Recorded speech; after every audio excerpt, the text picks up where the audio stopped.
Welcome po sa lahat ng nanonood ng video na to. So magpapakilala po muna ako. Ako po si Arlene Esquijoglo, business consultant and online coach ng company. So ito po yung family ko. Ayan, kasama ko po dito yung dalawa kong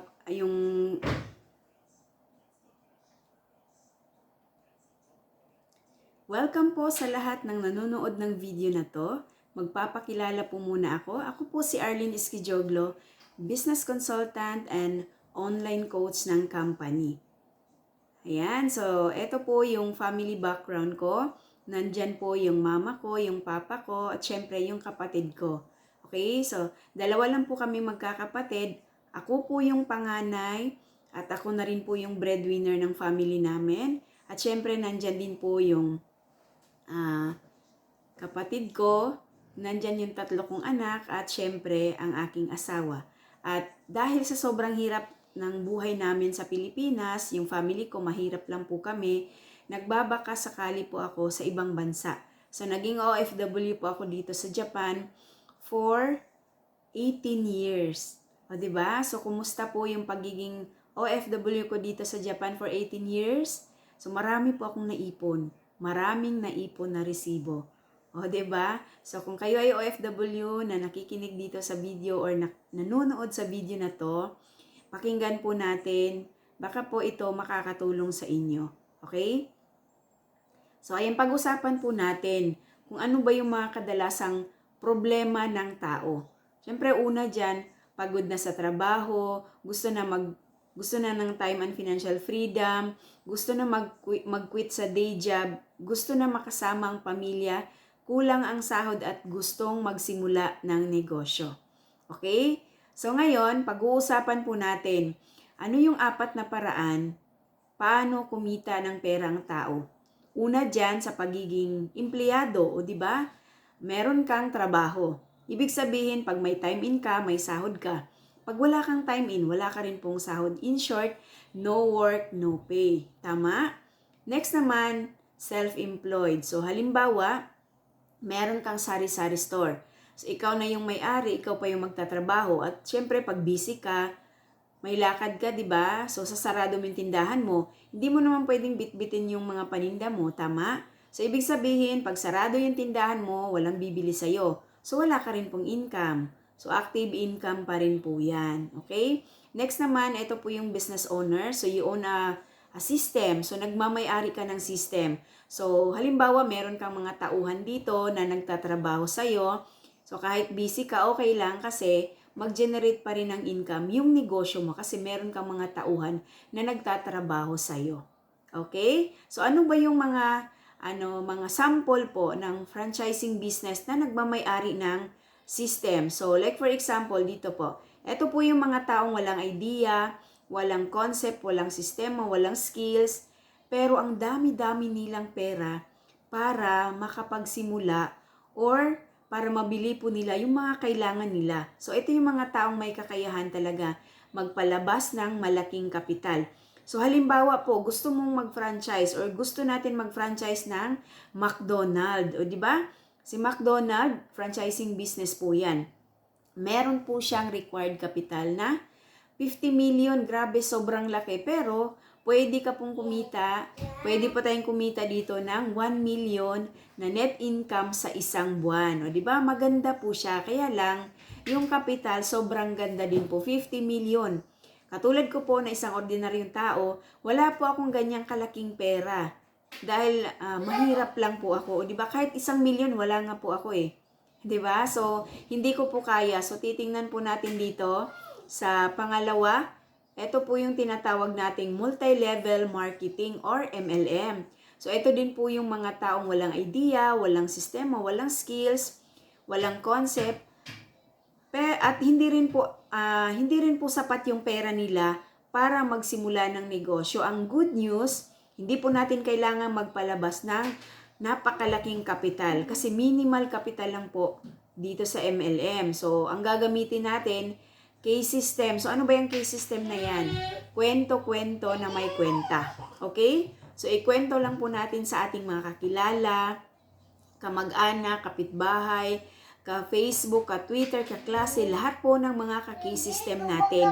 Huwag lang po sa kalabaw kambing dahil hindi po yan sila nagsasalita, okay? At syempre, kailangan natin bigyan ng time na aralin talaga ang ating negosyo. Learn first the business to earn, okay?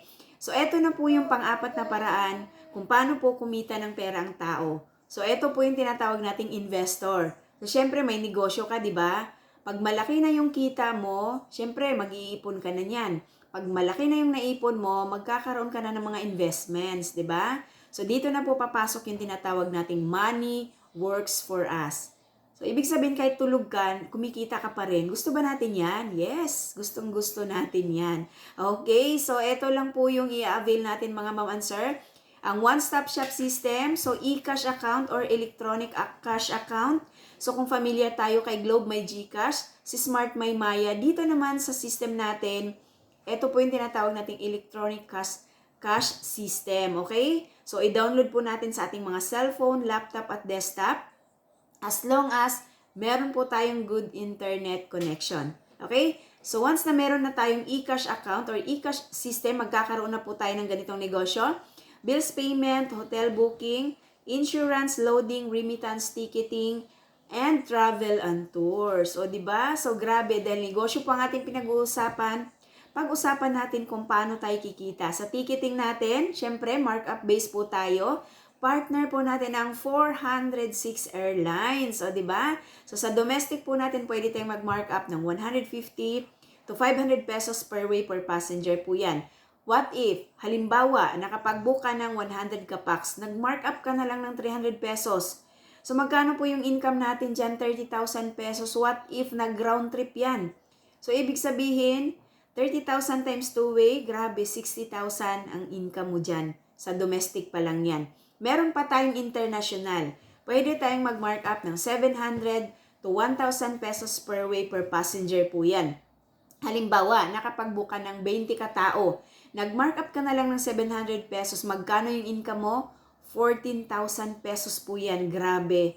At dahil international po yung pinag-uusapan natin, required talaga na round trip ticket ang ating kukunin. Kasi po, pag hindi po yan round trip, pag hindi po yan round trip ticket ang kukunin nila, haharangin po yan sila sa immigration. Okay? So, grabe. 14,000 times 2-way, magkano?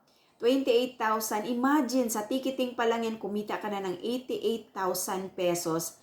Maganda ba o sobrang ganda? Yes, grabe, sobrang ganda ng ganitong negosyo. At ang take note, ticketing pa lang tong pinag-uusapan natin. Meron pa tayong shipping lines. So, syempre, may mga customer tayo na ayaw sumakay ng eroplano dahil natatakot sa heights, di ba? Pwede nating i-offer ang ating shipping line. So, partner natin ang Fastcat, To Go Travel at TransAsia. Okay, next naman, ito yung proof of domestic booking transactions. Siyempre, pag nag-confirm na po yung booking natin, mag-generate po yan ng itinerary ticket. So, screenshot lang po natin isend sa ating mga customers. So, hindi na po nila kailangang magpa-print pa kasi paperless na po tayo ngayon. So, sa international naman, siyempre, mag-generate din po yan ng itinerary ticket. Screenshot uli natin at isend sa ating mga customer. Okay, so next, travel and tours. So meron po tayong 3 days and 2 nights packages, local and international po yan. So sa mga nagpapabook sa atin ng ticket, pwede po natin i-offer sa kanila ang ating travel and tours. Okay? So next, e-insurance. So markup base po tayo dito. Personal accident insurance po ito mga ma'am sir. Partner po natin si Malayan at FPG Insurance, okay? Ang policy worth po niya is 100,000 pesos. Halimbawa, yung insured person na disgrasya.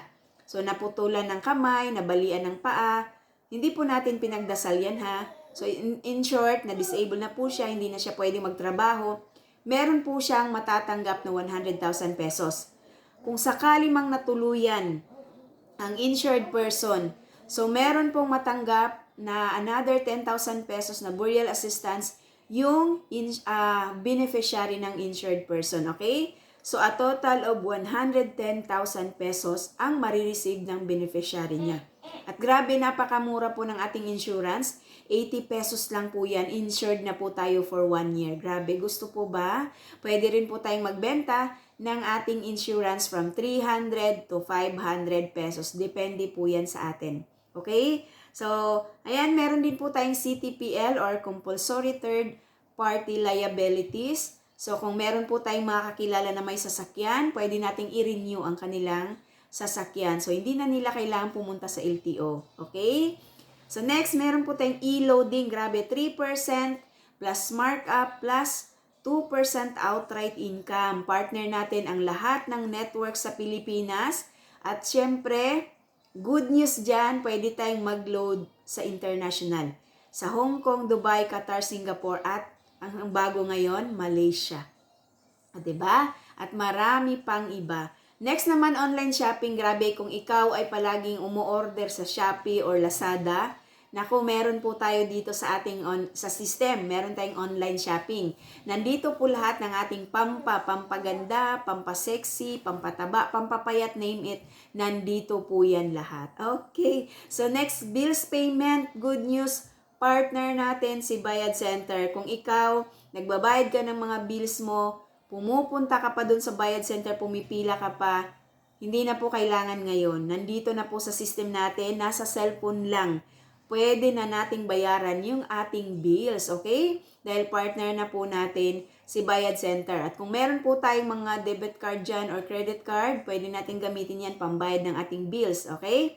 Ayan. So, next naman, remittance. So, partner natin ang mga malalaking bangko sa Pilipinas. At syempre, hindi mawawala si Cebuana Wheeler, Western Union, at ang eCash Padala. Pag international naman, nandyan si GCash, MoneyGram, iRemit, at TransFast. Pwede din po tayong mag-send and receive ng pera dito at marami pang iba. At dahil home base lang po yung pinag-uusapan natin ngayon, personal use only lang po ang ating remittance business. Okay? So next, grabe home base global package. Ang inclusions po niya, eto na po, yung one-stop shop services na meron ka ng bills payment, remittance, ticketing, travel and tours, hotel booking, insurance, e-loading, at marami pang iba. At nagkakahalaga lang po yan ng 18,998 pesos. Mura po ba o sobrang mura? Naku, napakamura na po sa ganitong negosyo. Pang multi-million po ang negosyo natin. Grabe. Kung ikaw ay magtayo ng sari-sari store, tingnan natin yung 19,000 mo, kasya ba? Baka ref pa lang yan, kulang, wala pang laman, tama? Kung gusto mo naman ng food cart, nako, food cart pa lang yun, 20,000 na. Wala ka pang paninda, wala ka pang mga gamit. 'Di ba? Sobrang mura na po dito. Naka one-stop shop business ka na sa halagang 19,000. O 'di ba? May another inclusions pa talaga. May 24/7 technical support po tayo, may sariling IT ang ating company. O 'di ba? Marketing material, flyers and tarpaulin, at meron din po tayong 30% discount sa ating products. Okay, lifetime na po yan. Features of the system, one-time payment, lifetime business, no quota, no cash ban, no expiration, no renewal, no maintaining balance required, pwedeng ipamana sa mga mahal sa buhay. Okay? So, what to do next? Ano daw yung gagawin natin sa susunod? Talk or contact the person who give you the link. Okay? Fill up application form available at the cashier or the franchise consultant. Franchise payment through bank deposit, over-the-counter or online transfer, at maghanda din po tayo ng 2 valid IDs dahil kailangan po yan ng Bangko Sentral ng Pilipinas. Requirements po yan. So kung nakita niyo po ang video sa akin, okay, so kung meron po kayong mga katanungan or gusto niyo pong mag-avail, ilalagay ko po yung details sa chat box, okay? Kontakin niyo lang po ako para mapasahan ko po kayo ng application form kung kayo ay nasa ibang bansa. I-send ko po sa inyo yung application form para ma-fill upan nyo. At syempre, yung payment po natin through online banking. Kung tayo naman ay nasa Pilipinas at malapit lang kayo sa office natin, pwede po kayong pumunta doon. Doon na po kayo mag-fill up ng application form at doon na rin po kayo magbayad ng pang-franchise nyo. At meron pong mag-a-assist sa atin doon. Okay? So, don't forget 2 valid IDs. Kasi requirements po yan ng BSP or Bangko Sentral ng Pilipinas dahil money-related po ang ating negosyo. Okay? So, ayan, welcome po dito sa ating company, ang Unified Products and Services. So, na-establish po siya noong November 11, 2011. Ibig sabihin po, mag 13 years na po ang ating company, stable na po talaga siya. O, diba? At pagmamay-ari po yan ng isang napakabait, napaka-humble na President and CEO Emmanuel Pascual. Grabe, former accountant ng Bangko Sentral ng Pilipinas at Millionaires Creator. At ito po yung mga traditional business na pagmamay-ari ng ating President and CEO Emmanuel Pascual. Okay? So in terms naman sa legalities, legal, moral, ethical ang ating negosyo. Nakaregister po tayo sa SEC or Securities and Exchange Commission at sa BSP, Bangko Sentral ng Pilipinas. At marami din po tayong permit.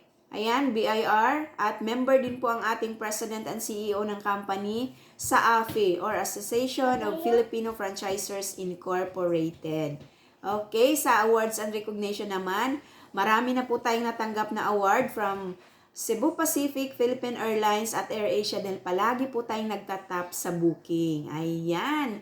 So, next, eto naman po, yung ating, grabe yung grand mentor po namin na napakabait at napaka-humble at isa na rin po siya sa Hall of Famer ng company. Grabe. Dati po siyang employed for 13 years sa microfinance at graduate po siya accountancy. Imagine, sabi niya, sa loob ng 13 years na pagiging empleyado niya, kahit gulong ng sasakyan, wala siyang mabili. O, diba? At grabe, panghanda ng birthday ng anak niya, halos wala pa siyang panghanda, walang pera. Pero ngayon, grabe, doing this business for 12 years, kumita na po siya ng more than 40 million. Grabe, alam mo yung pangarap? Yung mga pangarap natin, kasi pare-paras tayo ng mga pangarap magkaroon ng bahay, lupa, sasakyan, savings, makapag-travel kasama ang buong pamilya. Tama po ba? So si Ma'am Angeles Calikas, ang good news, nakuha na po niya lahat yan. So hindi lang isang car, hindi lang isang bahay, hindi lang isang sasakyan, hindi lang isang lupa ang nabili, kundi grabe. Houses, lots, cars, savings at nagta-travel kasamang buong pamilya. Yung time and financial freedom, ini-enjoy na po niya. O, diba? So, grabe talaga ang nagagawa sa business na to. So, in short, successful na po siya doing this business. So, kung gusto mo makita yung future mo, tingnan mo po yung nauna sa'yo. Or yung nauna sa atin, kasi sila po yung future natin, tama? Kung nangyari sa kanila, siguradong mangyayari din po yan sa atin. Basta seryoso ka, may pangarap ka at committed ka na mag-success sa business na to. Okay? So, ayan, bago po ako magtapos, meron lang po akong iiwan sa inyo na katagang, if you always do what you've always done, you'll always get what you've always got. So, decide now. Thank you. To God be all the glory. Hi, Bobby. Biti. Ako sa inyo, hindi na puta. Mada. Baba,